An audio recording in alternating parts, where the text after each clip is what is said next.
From KGW, this is The Good Stuff. I was one of the lucky ones that made it.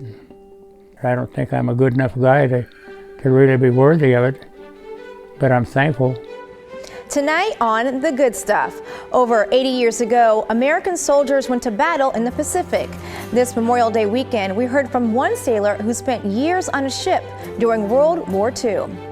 Thanks for joining us. I'm Deidre Johnson.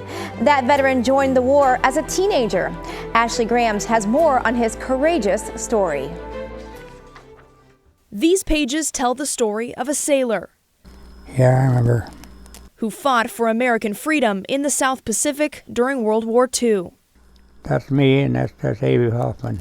I was born in 24. I must have been about 20. Here is my ship. You heard that right. Andrew Naylor was born in 1924.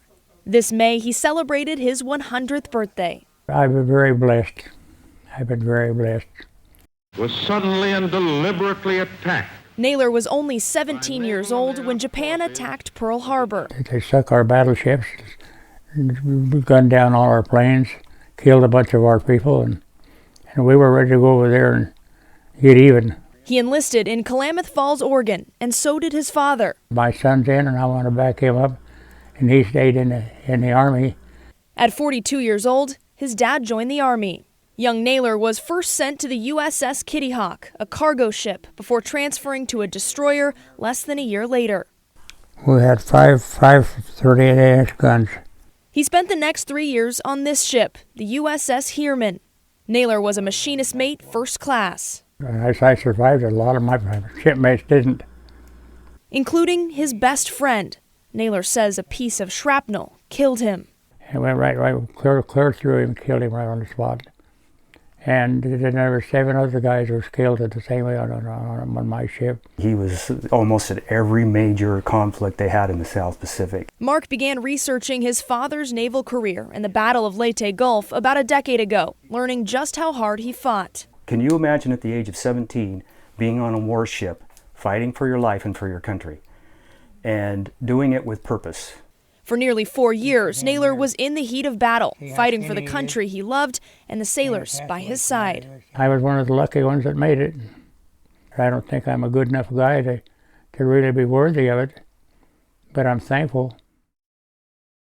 What an incredible man. Well, Andrew is enjoying his 100th year of life out in Boring, Oregon. His children are continuing to document his life, working to pass down his legacy to the next generation. For KGW News, I'm Ashley Grams. This past weekend, hundreds of scouts gathered at Willamette National Cemetery to honor the veterans who made the ultimate sacrifice for our country. There was a bagpipe tribute and a rifle salute. The scouts placed about 180,000 flags on the graves of the fallen. I just love, honestly, being at events like this because it's a great way to show that we care. And it's a great way for us to just remember those who served this country years and years ago. This is an opportunity for our scouts to understand the many ways that people serve this country and to pay tribute to those who have helped give them the opportunity to have all the experiences that they have. As is tradition, the scouts also read the grave markers out loud as they placed each flag. We're grateful for all of them, including the grandfather of our own David Moko, Ensign John Corcoran.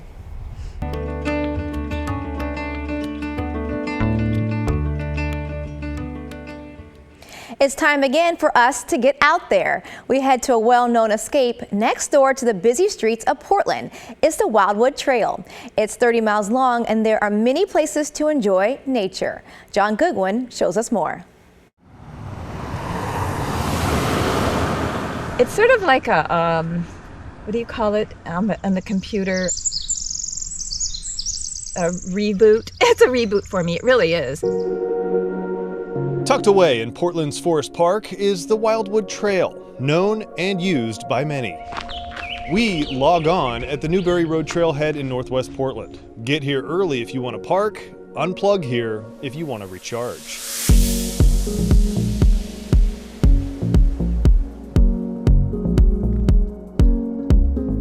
So So the entire Wildwood Trail stretches just over 30 miles, and that's just one way. We're not even going to pretend to do the entire thing today.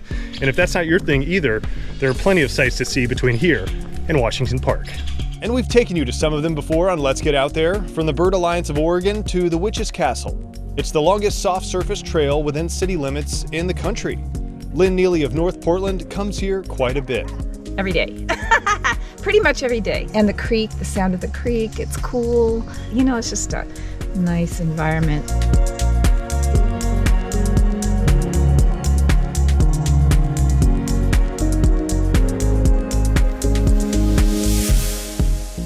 The Wildwood Trail is considered difficult because of the distance. Could you do it in a day? Sure. Just pack plenty of food and water and enjoy this hidden gem in the heart of the city. It's really a break in the day, and it keeps your mood high, you know, physical activity, all that. In Forest Park, I'm John Goodwin. Let's get out there. Speaking of getting out there, the Rose Festival kicked off Friday night along the Portland waterfront. It included fireworks that lit up the sky over the river. It was also the first weekend for the City Fair. Even with the weather, people enjoyed the food, carnival games, and their favorite rides. The reason that I'm most excited to be here is probably to go on the zipper if they still have it here. That's the most scary one that I've been on. Obviously, I will need a change of clothes before I get on that giant roller coaster out there, but I'm so excited just to be in with the city again. Looks like so much fun. Well, tickets start at $15 and kids 6 and under are free. City Fair will be open for the next 2 weekends. For more info and hours, check out kgw.com. This past weekend was certainly a big one. Between Memorial Day and the Rose Festival, there was so much to do. We posted this to our Facebook page and asked you to share a photo from your weekend. We start with Jamie, who took the family on a hike. They went out to Steelhead Falls and Crooked River Ranch. What a beautiful shot with the waterfall in the background. And Dale shared this picture of him hanging out in this awesome cave. Check that out. So exploring the caves in Central Oregon must be fascinating. So cool. Well, Rosemary says she and the family took a trip to the zoo, and you can never go wrong with a visit to the Oregon Zoo. Judging from those smiles, it looks like the trip was an absolute blast. And Anna sent in this picture. She says Grandpa Ken is resting with their cat Bella after doing some yard work. Nothing like a little post-chore nap. And finally, Kathy sent in this crazy shot from the coast. It looks like an eagle just caught its dinner. She says it was taken at Sunset Beach. So to catch a glimpse of some eagles, that may just be the spot. And of course, we love hearing from you. You can share your photos and stories of the good stuff happening in your community by texting 503-226-5088 or email us at thegoodstuff@kgw.com. After the break, we go with Grant McComey for an awesome feast. He cooks up some edible ingredients he found in nature's kitchen.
Welcome back. It's time to tag along with Grant McComey for another outdoor adventure.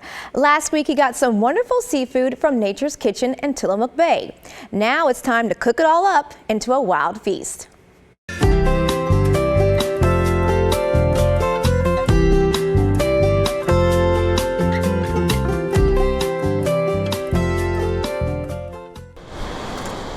Who needs waders when you have wool pants? John Kalis recently showed us that when the tide goes out, the dinner table is set. Grab a little bit of it, cut it with your scissors. From seaweeds. Rinse it off and have a taste. Or digging supper from the sea. And there are butter clams. You're allowed 20. There's another one. Pretty easily done. Finally, in the forest, where salad fixings are easy to find. All wild foods are like finding treasure because it's something valuable that you can do something with. It's fun. So, now that we've gathered, I like to think the best is yet to come. Yes, well, the eating is always good. It's time to cook. Wild foods are just traditional foods that we've lost touch with. All hands on deck as Kalis directs a wild edible feast.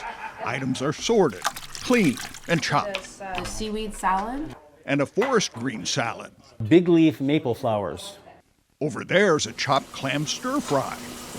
And then we can put the fiddlehead fern. We have the clams in there. I have red pepper, yellow pepper.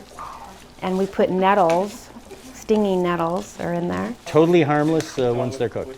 Here's the centerpiece.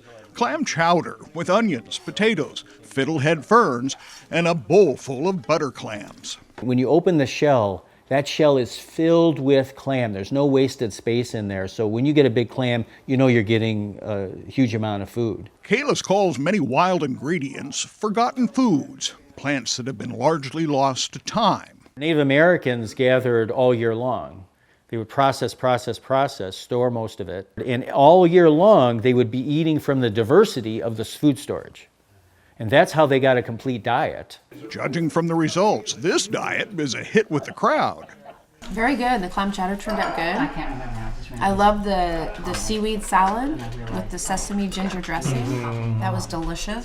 There isn't anything here I didn't like and I wouldn't eat multiple times again if given the opportunity. It was so good. And it was really fun going out and getting it. Kalis enjoys making meals fun, but he admits his real goal is to get people closer to the planet, so they'll take better care of it. If you know that you're gathering your food from Mother Nature and you see people spraying all over the place, that should be of concern to you. The more that people realize that food just doesn't come from the supermarket, they'll be more protective of other land. We'll just be better off altogether. With photographer Jeff Kastner, Grant McComey, KGW. As always, you can get the info on all the featured locations. Just go to the Grant's Getaways page on our website. You can also watch our half-hour program of Grant's Getaways. The show airs this Saturday and Sunday on KGW. Coming up, a health center makes a difference in the Asian community. What makes the clinic so valuable to those it serves?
It's Asian American, Native Hawaiian, Pacific Islander Heritage Month. One local center in Portland is helping thousands in the Asian community get the health care they need. The Asian Health and Service Center offers everything from mental health counseling to wellness programs. I stopped by to learn what makes the center so important to the community.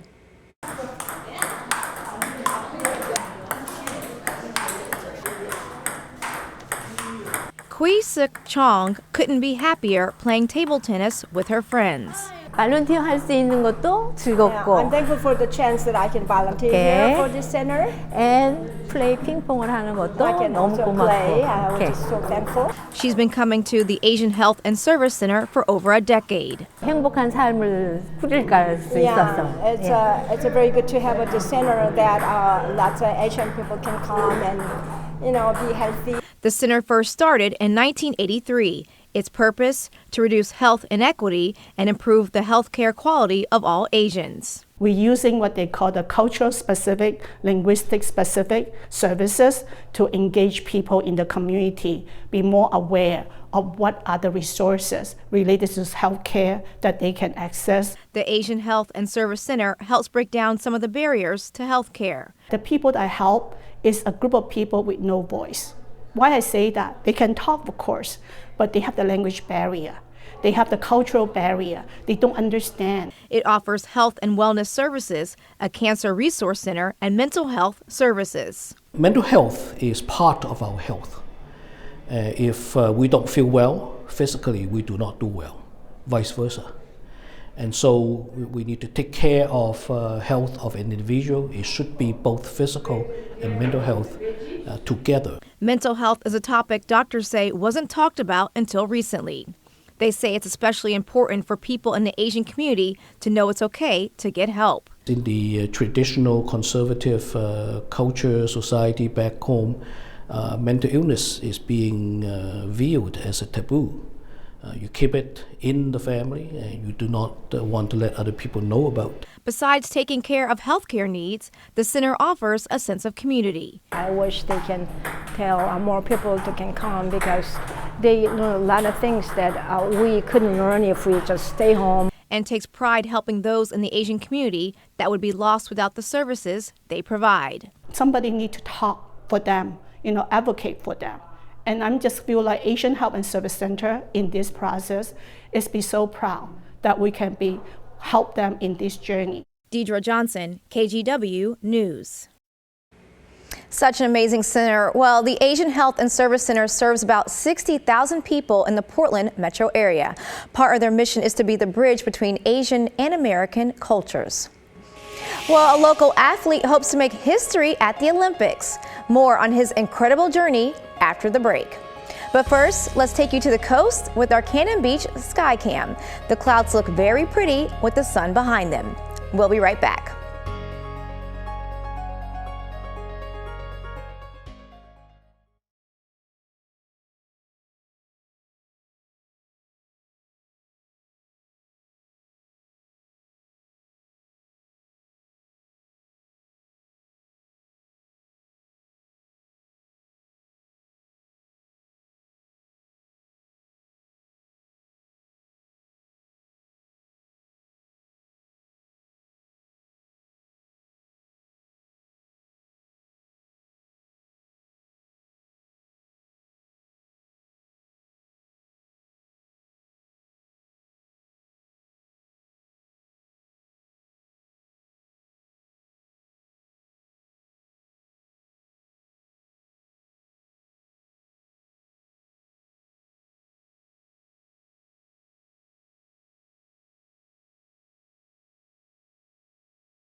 A local athlete is trying to do something at the Paris Olympics that's never been done before.